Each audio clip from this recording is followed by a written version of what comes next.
Hello again, YouTubers, and we've got short days in the winter, so I'm taking advantage of this moment in time, and I'm going to have a go at changing the brake pads on my bike. It's the first job I've done on my bike, and especially on the rears, there's very little left in the way of brake pad left.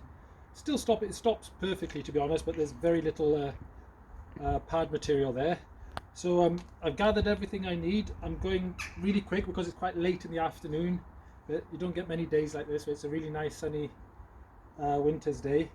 So I think I've got everything I need there. I've got my sockets, pads, different lubricants and cleaners, brake cleaners and things like that. So I'm going to have a quick blast at those.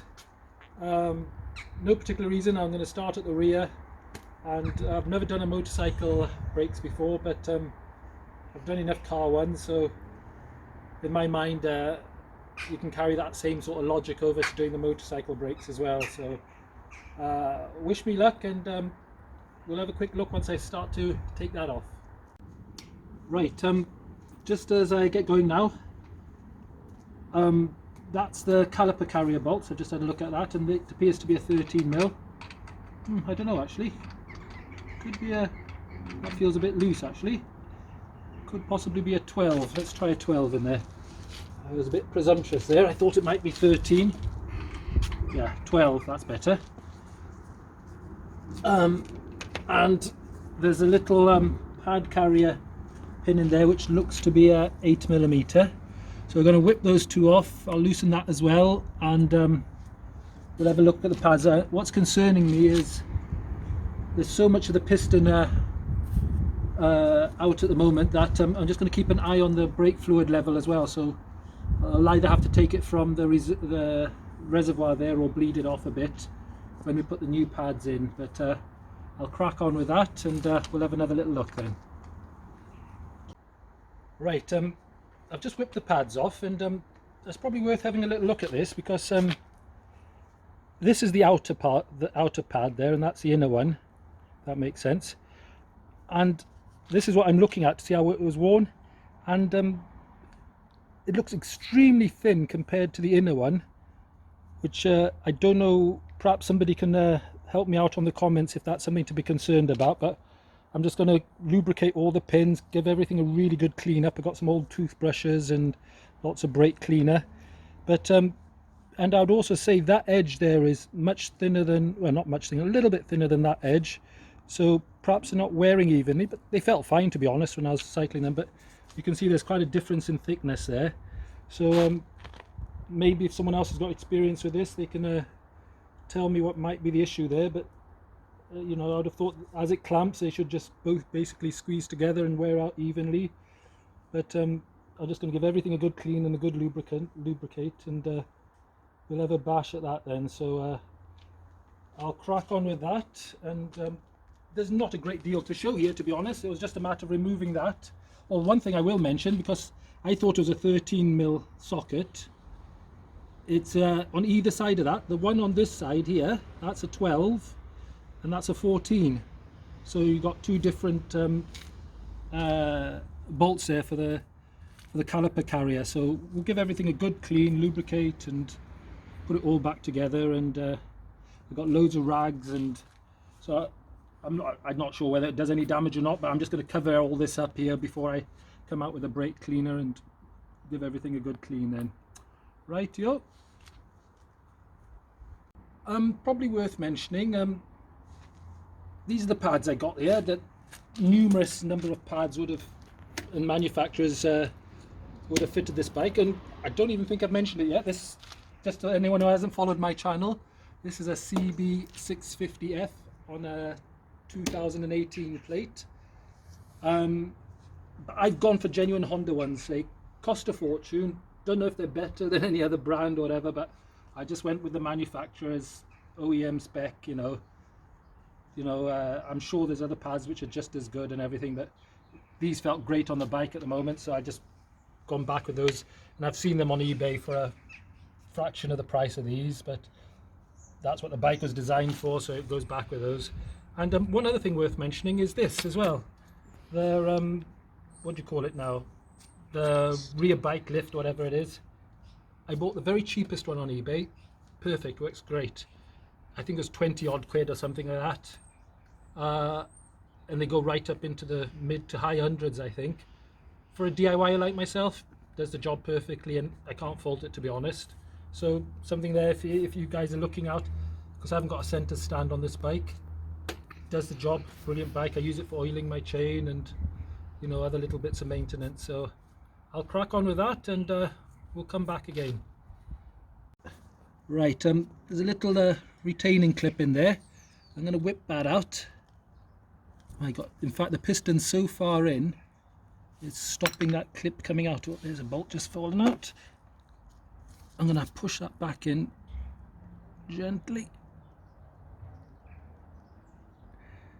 I'll just watch. Yeah, that seems okay. So I'm going to give all that a really good clean. In fact, what I'm going to do, I'm going to actually press the brake pedal out again, because I've done a bit of a mistake. I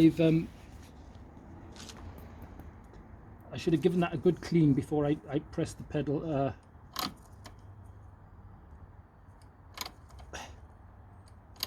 Before I retracted the piston. So obviously you've got to be careful not to press it out too much, or that can be not good. So I'm just going to cover everything up a little bit there.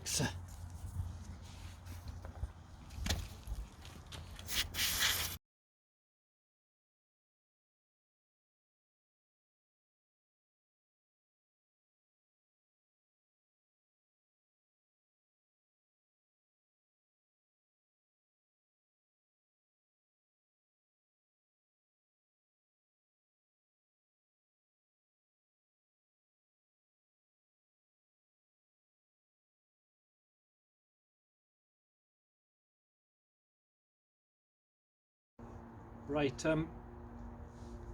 got the new pads ready. I've even put a fresh pair of gloves on. I really don't want to get any grease on anything. Given the caliper a really good clean, just using brake cleaner, and scrubbed everything.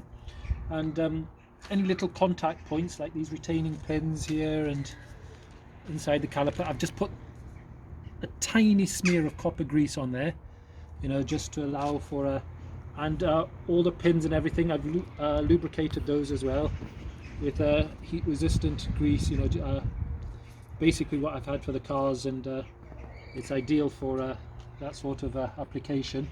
It's just a brake grease lubricant. So I'm going to put it all back together now, and it should be pretty straightforward. Famous last words. And that, I mean, that just get this the right way around, clips in. Alright, let's make sure we get this the right way around. So I'm just going to put that in loose there for a minute. We'll put that in there and slot that in there. Make sure these go into where they're supposed to, which they seem to be at the moment. So the smaller one was at this end.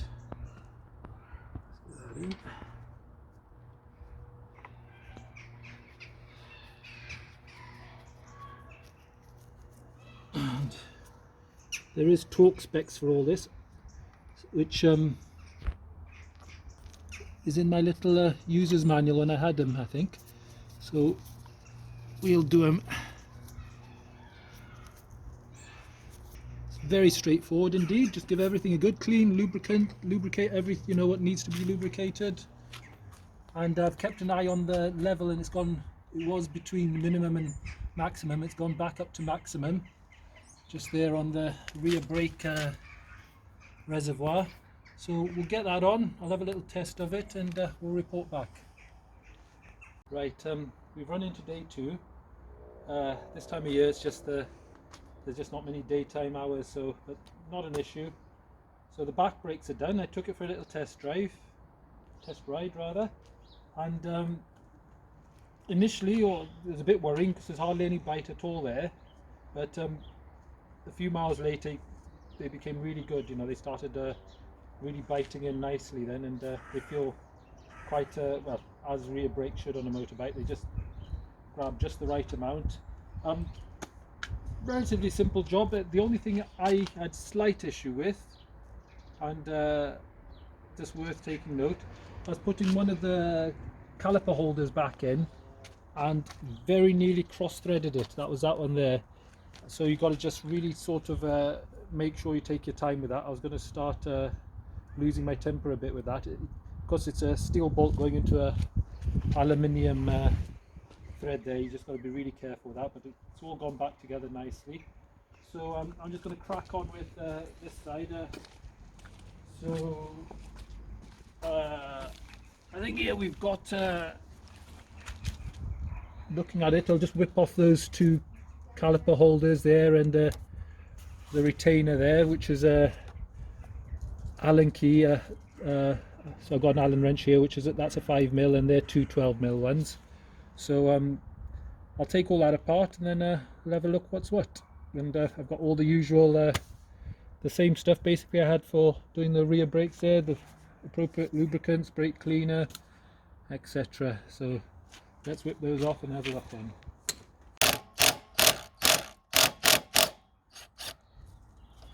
Right, that bolt was a right you know what to get out. I don't know why.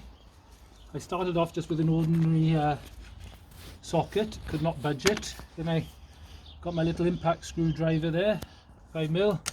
Eventually went for the big guns, and it's come. I got really a bit scared. I'd strip the Allen key bit out there, but that was really tight. It's really strange. I don't know why it just fused in somehow. But I was just about to start applying some heat to the caliper there, but he's out now. So perhaps I'll make sure I get a bit of copper slip or something when that goes back together. So let's have a go see. Hopefully these will whip out a bit easier. And while I got this at hand, instead of using the wrench, I'll use this.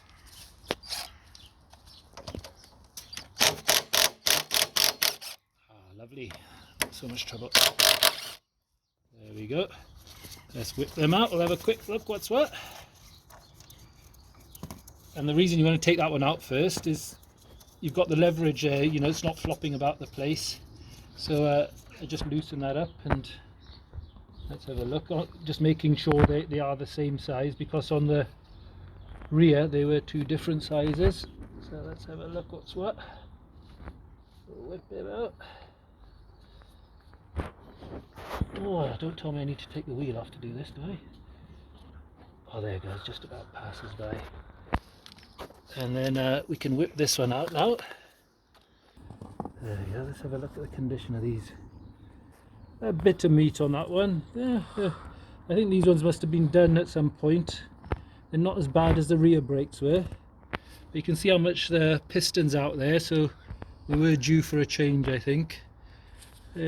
Probably got a few 100 miles still left in them, but seeing as we've got new ones at the rear there, we'll put all fresh in there. So we'll give this all a good clean up and reassemble, and hopefully everything behaves itself. So I'm just going to get loads of brake cleaner in there with a toothbrush, just like I did on the rear one, and we'll give this a good clean with this stuff here, and lubricate any sort of little mating surfaces with a bit of copper slip, clean it all up, and it shouldn't be long at all then. So let's crack on with that.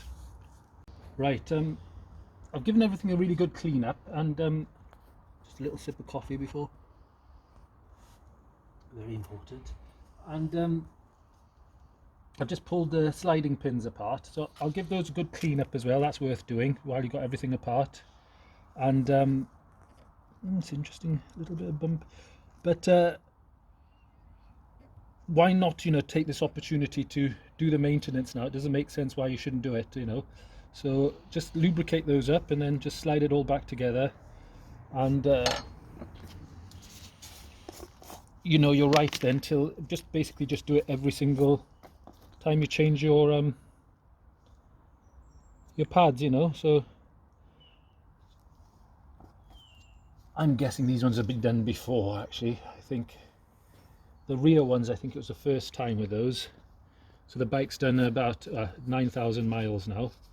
So, you know, it's not much of a service just to stick a bit of lubricant on these parts there. So just give everything a good check over. These little boots are in good condition, and then just slide it all back together then, so like that.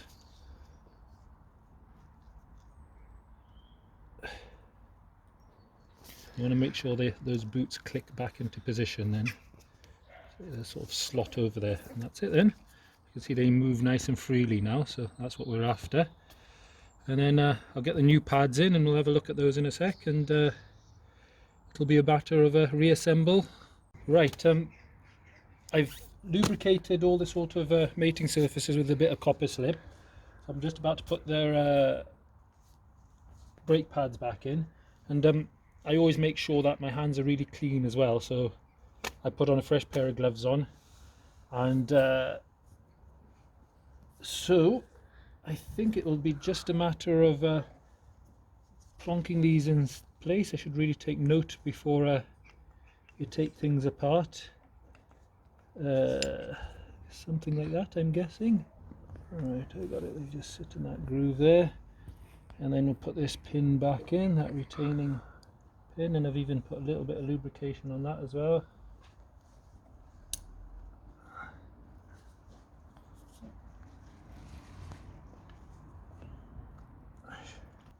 Okay, I think we've got that where it needs to be, so we'll just place that back on the... Have we got it? Aha, there it goes. Right, let's just temporarily just locate those.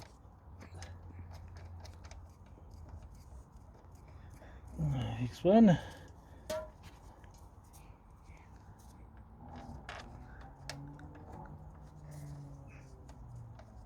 And we don't want to cross thread those, like I nearly did on the other side. There you go, they've gone in nicely. So we'll just very gently, I'm not really going to tighten these up much, I'm just going to wind them in.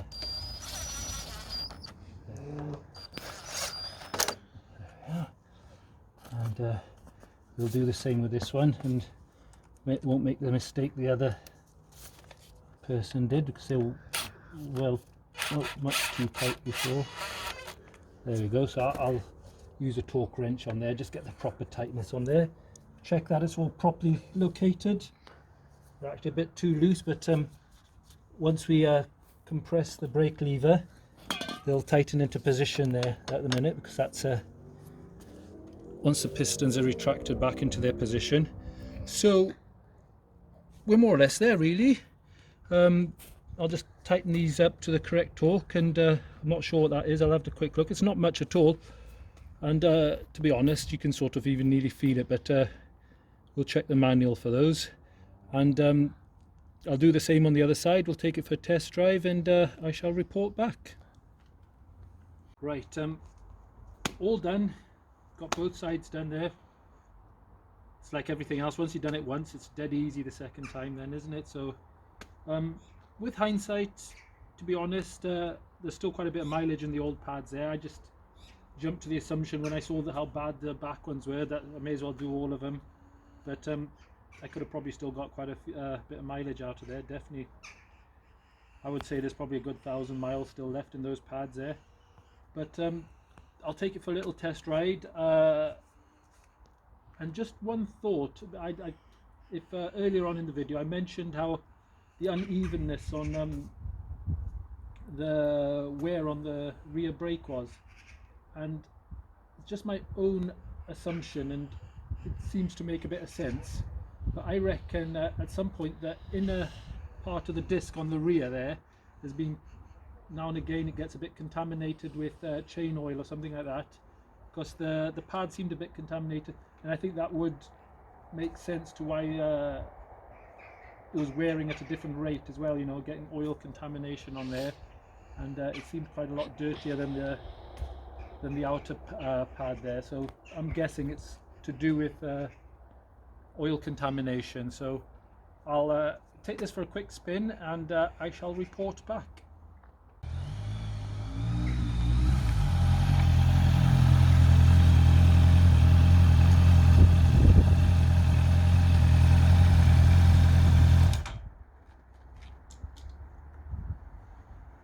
Right, they don't feel too bad.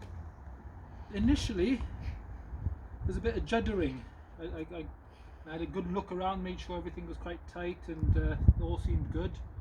And I think it was just, you know, they just needed that time to bite in a little bit. So I was a bit worried about that, but I just ridden it back and forth a bit, just up and down our road, and they're just getting better and better. They feel really sharp now, to be honest. So it hasn't even taken long to